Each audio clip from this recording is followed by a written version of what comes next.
from another mother, but from the same father. Bobby Brown, Commander, U.S. Navy, retired. Bobby, thank you for joining us. Hey, it's my pleasure. It's my pleasure. Thanks for having me. All right, wonderful. Well, we've been trying to do this for a couple of days, and we finally coincided, because I was just telling you how staying at home, at least from my end, I'm actually busier at home than I am when I go do surgery. So I just want to go back to the hospital and go do surgery. That's funny. How about yourself? Yeah, it's the same here. You know, we were just talking about, I was on the call with some colleagues a little earlier. We think we work more from home than actually in the office, probably because you don't have all the usual distractions. You know, you don't have all the conversations around the water cooler, and you feel obligated. You're like, hey, these are my business hours. I got to be working. So you want to be productive during that time. So the same thing on my end. And there's no actual breaks when you're at home. You're basically on call. And, you're right. Yeah, and like for me, they're emailing me, calling me at any hour. And in fact, our model, at least my model, had to change because, well, I can't do surgery right now because we're still stuck here till I think June. Yeah. I don't know what California is. What did Coronado say? I think at least June. Everything is based on the the national effort or the federal effort in terms of their communications when they feel it's safe. I think the governor said at least through May, probably June. But check with the appropriate websites to find out the actual date. I'm not the authority on that one. Yeah, I think they were going to try to relax a little bit the restrictions, and I think some parks we're in Coronado, so this is kind of an island. Yeah. The beach is closed. The parks are closed. Golf courses are closed. Golf courses are closed, and there's some. I mean, like, say for instance, here in Coronado, our mayor was actually posting online that, well, I mean, why a golf course if you're actually maintaining that required distance? I mean, golf course should be exempt. What do you think? I mean, especially you golf. Yeah, I would imagine it's probably just for the safety of the employees is what I imagine. I think the actual golfers can probably maintain their safe distances, but I think for the employees in terms of, the groundskeepers, folks in the pro shops, it's probably for their benefit. So, I definitely, if it's going to keep some people safe, then I support it. And then once in a while, you're going to actually find that once you start relaxing a little bit the discipline, people go wild, right? Right. Absolutely right. All right. You want an inch to take a mile sometimes. Exactly. So we were discussing several weeks ago, and I remember my wife was the one that turned around and she said, exactly what you said. So we were discussing a little bit, and you got me in trouble now because you were discussing a little bit how from a military background, you were able to cope with this quarantine, staying at home. And then suddenly my wife took it to heart, and she got me on a short leash, and then started waking me up at 5 a.m. Can you describe what you were saying back then and how it applies to this whole quarantine thing? Yeah, so I think that was like in the early couple of weeks, I think is when we initially started talking about it, because we were having challenges trying to figure out how to adjust. It's funny because, your mind is dealing with, your current situation and what I would be doing, So for us, and I kind of went back to some time I spent when I was in the Navy before I retired on deployment. When you're deployed, then it's kind of like Groundhog's Day. It's what you hope for. At least when I deployed in the Navy flying helicopters, you hope for Groundhog Day, right? You don't want anything exciting because that's usually bad or at least challenging, right? So for us in our household, we kind of adopted kind of really maintaining a routine. And it sounds easy, but the actual practical application of it can be challenging, So for us, what we were saying, we were sharing with our friends, when you there got you in trouble, is what I was saying. When I was in the Navy, we would, if you're flying, your duties are in charge. You typically you're gonna wake up at some point. You're gonna work some point. You're gonna fly some point. You're gonna probably eat again if you're lucky. You maybe fly again, and then you may get a meal at some point. And then you watch a movie, and then at the night you sleep. You get your, as an aviator, you get that crew rest, and then you start up the next day. Kind of a bit of a routine, and it can go from 6 to 7 months, just depends on the timeline of the deployment. Well, for us at home, we kind of really applied the same type of a thing. We just started talking as a family, saying, hey, we don't know when this thing's going to end. We know one thing, we are where we are. So there's no need of complaining about it. So let's try to maintain some sense of our family routine. And, if we were going to work, we'd wake up in the morning, we'd get ourselves together, we'd get breakfast, we get out for the day, have lunch at a certain time, work throughout the afternoon. We would figure out, childcare pickup or whatever, and then come home, dinner, and whatever we would do for the family time. And when this first happened, I think it was kind of a shock to everyone because they were like, oh my goodness, we got all this time. It's like a vacation. So I think mentally we were processing it sort of like, hey, let's just relax all day. And I think you can only relax all day for only a couple of days if you're used to really going. And with, most families have a dynamic schedule, and I know our family does, I'm sure yours does as well. So we really just kind of buckled down and said, okay, hey, every morning, let's get up in the morning, let's get ourselves together, let's put on some actual clothes, and not just sweats every day. Let's get a workout in, which is really important to help our mental stability. You get that fresh air, and it's easy, of course, because we're here in San Diego and the weather is usually very nice. And then we apply and start our day. My wife's work, she's used to working virtually. It's kind of a bit of a new thing for me to work virtually. And we do the same thing. You get lunch, we work in the afternoon. And what's so funny about it is in the evening time, we find ourselves sitting at the table and we sit around and say, hey, so how was your day? What happened with your day? Well, what happened with your day? We have the luxury of having a high schooler who's really focused on our academics. And not in some similar situations as some people may have a little, younger kids. But I would implore that it may be even more critical to keep them on some type of a schedule. It may not be as exact as the schedule that we use, but it works for us. We actually go to bed at a certain time at night, whatever that time is for your family. We go to bed and you wake up the next morning refreshed. Don't try to, we only had a few nights of Netflix binging to catch our favorite shows. That's usually on the weekends. So have you found a different dynamic from a family standpoint? Is there more closeness right now during this period? Oh yeah, I think so. My wife probably is tired of it. No, I'm just teasing. All right, we won't show her this video. We won't show her. No. I think there is. I think for everyone. For us in our household, yes, we are a lot closer. We normally dinner together anyway. If we're in town, if I'm not traveling, my wife's not traveling with work, we have dinner.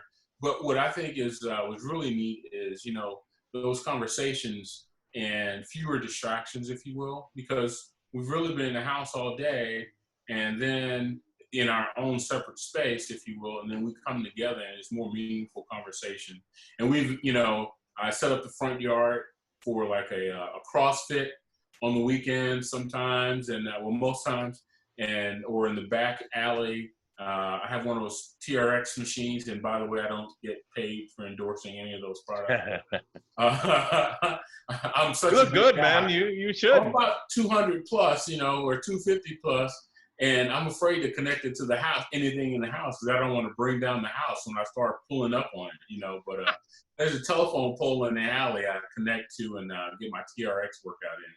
And then I have a couple golf training exercises. I do that in the front yard. And I found that, really getting out, and we ride bikes as a family, my daughter golfs as well, and we'll go through those same drills in the front yard. But getting out, getting that exercise, getting that fresh air at some point of the day has really been helpful. And I think the thing I really cherish the most is those walks, because you can't go anywhere. It's not like we got to get up Saturday morning and run errands somewhere, right? So typically on the weekends, we'll get up and go on a nice family walk around the island. And that's been very, very good for us. So have you found it difficult to disconnect on weekends, or are you actually working through the weekends? No, it just kind of depends. I'm a business development guy, so I'm always thinking and trying to connect. It just kind of depends on the projects that I'm working on. And even then I try to compress that time and set a schedule for when I'm going to do it and when I'm going to leave it alone, and then when I'm going to go and do some things for myself. My wife is an entrepreneur. It's a little bit more challenging because when those opportunities present themselves, she has to engage, So I think it's a little bit of a balance. And I don't think there's a one size solution for everyone, but I think what's important is that people just kind of realize, hey, you need a break, you need some sort of a break, and have either your time, and if your time is considered your family time, but you need a break from it so you can relax your mind a little bit. So you know what, this COVID-19 thing has basically scared the pants off of everybody, especially with the recent news that it's those that have some type of metabolic disease that are going to fare less well if they get it. In other words, they're going to have either more severe disease or actually even death. And with metabolic disease, diabetes, high blood pressure, heart problems being so rampant in this Western world, this quarantine is not helping. And just like you said, the sweats, the pants, wearing loose clothing, you can do that a couple of weeks, and when you try to put on your jeans again, they're not going to fit.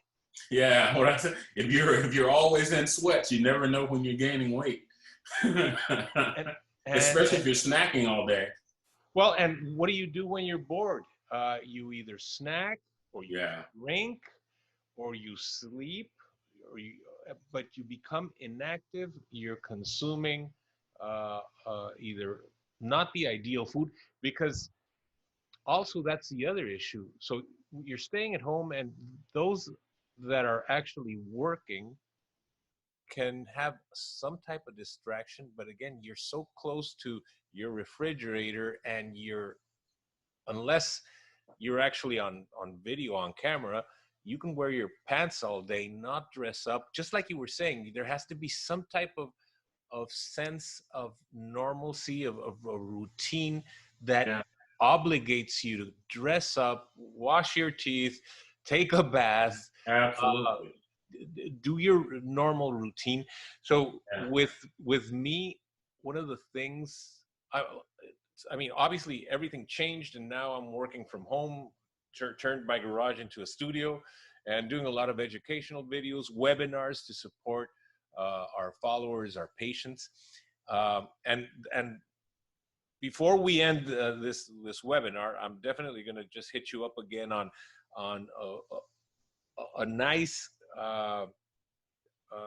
compressed tip or set of tips that you would recommend to our patients, to our viewers. But one of the things that I questioned, and I was hoping to see that it didn't affect much, was my daughter. So I've got a teenager, you do too, high schoolers, they're actually classmates. And I didn't know how she was going to be affected by not socializing, by staying at home, by being, so in my case, she says because she's an introvert, it's awesome. And I know our daughters are opposite. So how is your daughter handling it?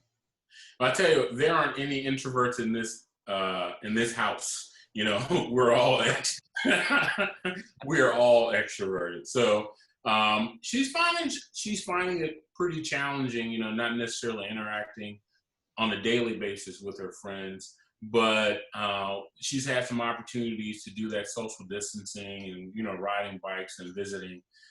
We think we're cool, but of course she still wants to interact with her friends. So we've had a couple times when, you know, if you will, had some visits, or we visited some friends here on the island, and you know, them maintaining 6 or 7 feet apart, you know, and just having conversation and just kind of chit chatting. It's been helpful. You know, I think that's a challenging piece. You know, fortunately and selfishly, I guess you can say, our daughters aren't seniors in high school. You know, I can only empathize with the parents whose kids are, you know, missing those, quote unquote, those last few months of their senior year. It's got to be challenging. And but I tell you, from in crisis spurs innovation. You know, crisis spurs innovation. And I've been really impressed by some of the things that some of these kids and parents and associations are doing to make up for. Although it can't, you know, be the exact same experience that they were expecting, right? But at least to give them some sort of a culmination event with their senior years. Yeah, I know. Since my daughter was actually saying that, oh, she didn't want to be in the seniors' shoes because they're missing out on everything. Yeah. Their graduation, their prom, all the events that they do. So Yeah. how do you think, Bobby, that the world is going to change from a work type of environment? You think that we are now going to be a lot more virtual than we were before? I don't know. You know, we talk about that a little bit. I think it's interesting. I think unfortunately we sometimes have a short memory, you know, and people bounce back and start going back to some sort of normalcy. You know, it's going to be interesting. You know, I think I hope we can go back really soon to restaurants. Obviously, when it's safe to do so. Restaurants and sit down. You know how many times we've sat in restaurants and laughed and, you know, enjoyed wine and food and that fellowship. I think the most important thing is when we have enough, you know, the testing. Once we have a vaccine, I think we will roll back to some sort of quote unquote normalcy, if you will. Well, The biggest thing is the testing, pervasive testing, and a vaccine. And yeah, and to your point, to testing is actually so important because, well, the biggest fear is the mortality rate and the severe disease, but you're never going to know what the mortality rate if you don't know how many are infected. Absolutely. And a recent study here in California by Stanford University found out that it's like 30 to 45 fold the infection rate that is being calculated. So they studied one county, 3,000 and something volunteers that they tested, and they found out that the infection rate is 45 times higher than what was calculated in that specific county. So when they did the calculation of the mortality, it went down to 0.1%. Yeah. It's 1 out of 1,000, which is not as scary as 1 out of 99. Yeah. And like you said, at some point it's going to end. It's either going to end because we all got the infection, so the herd immunity, or the vaccine is developed, or an antibody is developed, which is, I know there's one in California being developed as we speak, or there's a medication that can actually stop the virus from replicating. Yeah. So what's being foreseen is in the next number of months, there might be, depending on when you started the social distancing, there might be either a second wave, or it might be just a very, very flat wave and extend into the summer months. Yeah, I think the challenging piece, though, I'm really interested in, and obviously I'm not a medical expert or, you know, or an analyst in this dire situation is how it affects underrepresented communities, where there's, a lot less medical attention, underrepresented communities, people of color in those communities, whereas having a larger impact, and sometimes they are the most health vulnerable, if you will, Yeah. with underlying conditions which make them a lot more vulnerable to this. So I'm really interested to see how we're going to face that challenge, because if you don't know you have it, you just don't know you have it. My grandmother, and I have relatives in a rural area and from rural parts of Alabama, and I know there aren't any hospitals down there.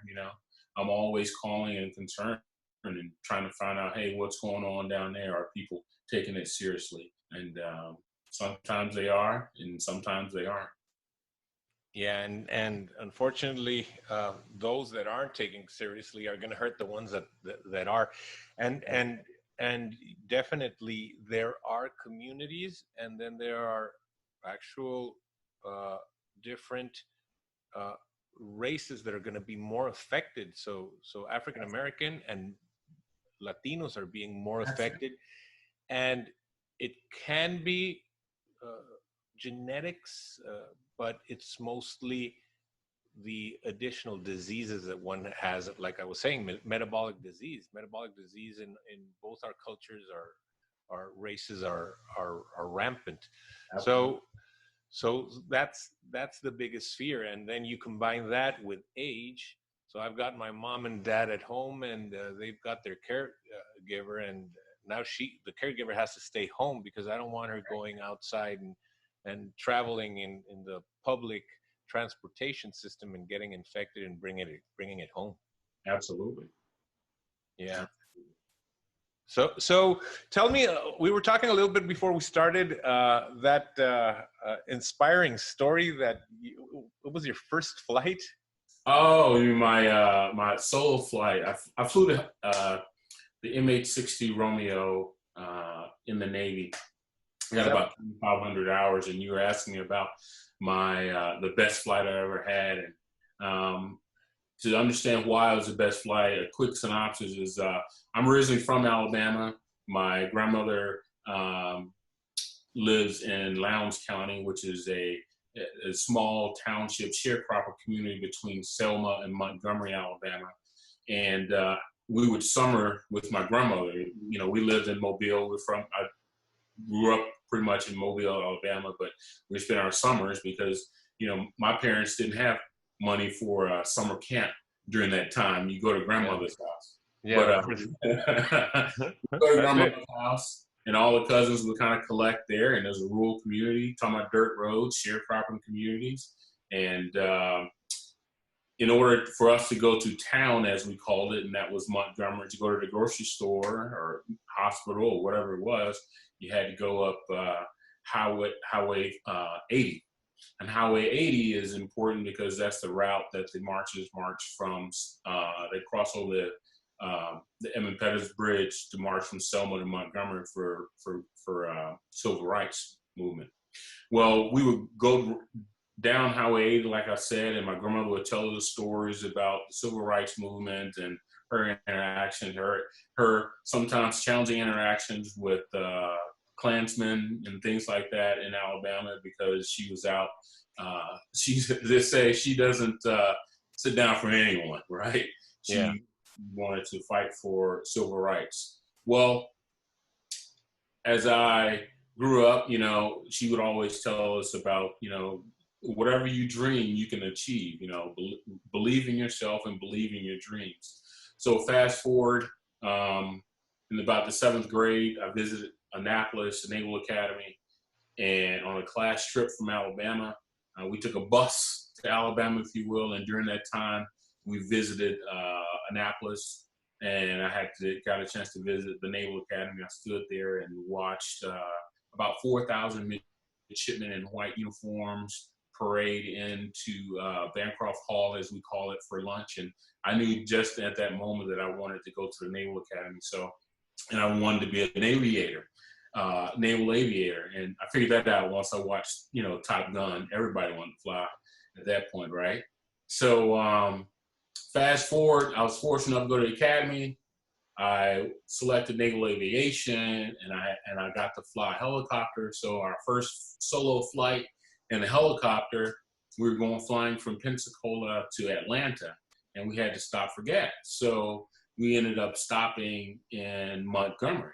So along that route, we were flying what's called VFR, using our visual flight rules in order to navigate from Pensacola to Montgomery for gas. And along the route, we had to use Highway 80.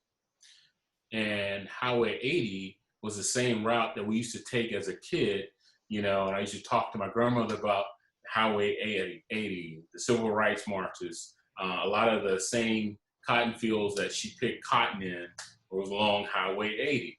So we took Highway 80 up. We landed up at Maxwell Air Force Base to get some gas, and had a little bit of an emotional moment. And my co-pilot turned over. He's like, "Hey, we didn't do that bad. What's going on?"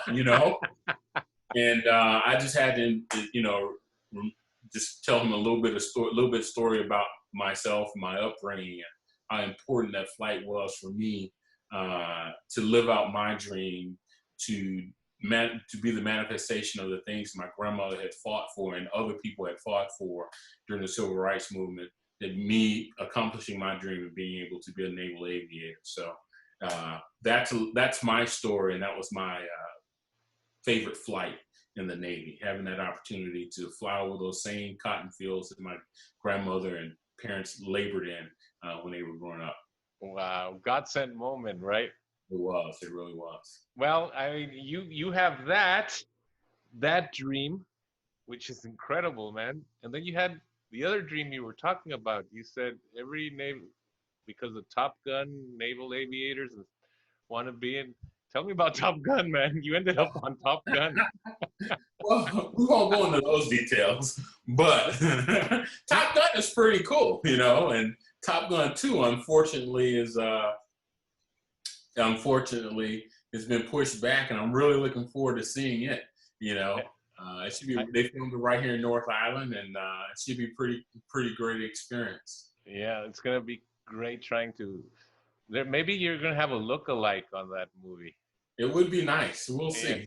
All right. Yeah, I'll have all my people looking for you around the movie once it comes out. So. Yeah. In review, you suggest and you're living a structured way of daily activity to keep yourself from basically hurting yourself from losing all structure, right? Absolutely. When you have an emergency in the aircraft, the 3 rules that naval aviators talk about is to aviate the aircraft, navigate where you are, and then communicate. So aviate means, okay, hey, fly the aircraft. And to use that in this situation, really continue doing what you're doing. Make sure you're going in the direction that you expect to be going. How do you do that? For us, and what I, advise is that we really pay attention to our surroundings. We really kind of focus on our schedule. We really take care of ourselves. In order to take care of yourself, I think you have to take care of your mental first. Oftentimes, the special forces, the Navy SEALs that train, I have a couple friends, they say it's not the body that breaks down, it's the mind that breaks down first. And if you believe you can do it, then you can push through some of that pain and all that pain that you're going through. So right now for us, the mental struggle is we're thinking about what we would be doing. Okay, let that go. Focus on where you are at this moment. Aviate your life. Think about it. Say, hey, this is what we're gonna do. This is our schedule. Okay, it's not so rigid that that things don't, change, right? As Mike Tyson says, everybody has a plan until they get hit in the mouth, but set up an overall plan for your family, navigate it. follow up with it. Figure out where you're going to go. Figure out what you're going to do. Maybe this doesn't work every day. Maybe I can't get a workout every day. Maybe I can't get a walk every day. Maybe I need to do some push-ups between meetings. Maybe I need to stop snacking, doing that boredom snacking. And then communicate, right? The communication piece has been very important for us in our group, if you will, right? You have to talk. Self-isolation is what we're going through, but we still have to be connected. You have to have a group. Don't be afraid to reach out. I don't get paid, but Zoom, FaceTime. I learned Google Duo. I think the kids are using another type of virtual environment. Hangouts. In order to communicate. But you have to talk on the telephone, write a letter, write in your journal. We have to communicate in some kind of way because we are, I don't care how introverted you are, you still have to have a connection with people. And I think that's the way, aviate, navigate, communicate, and I think that'll help us get through to the next big thing.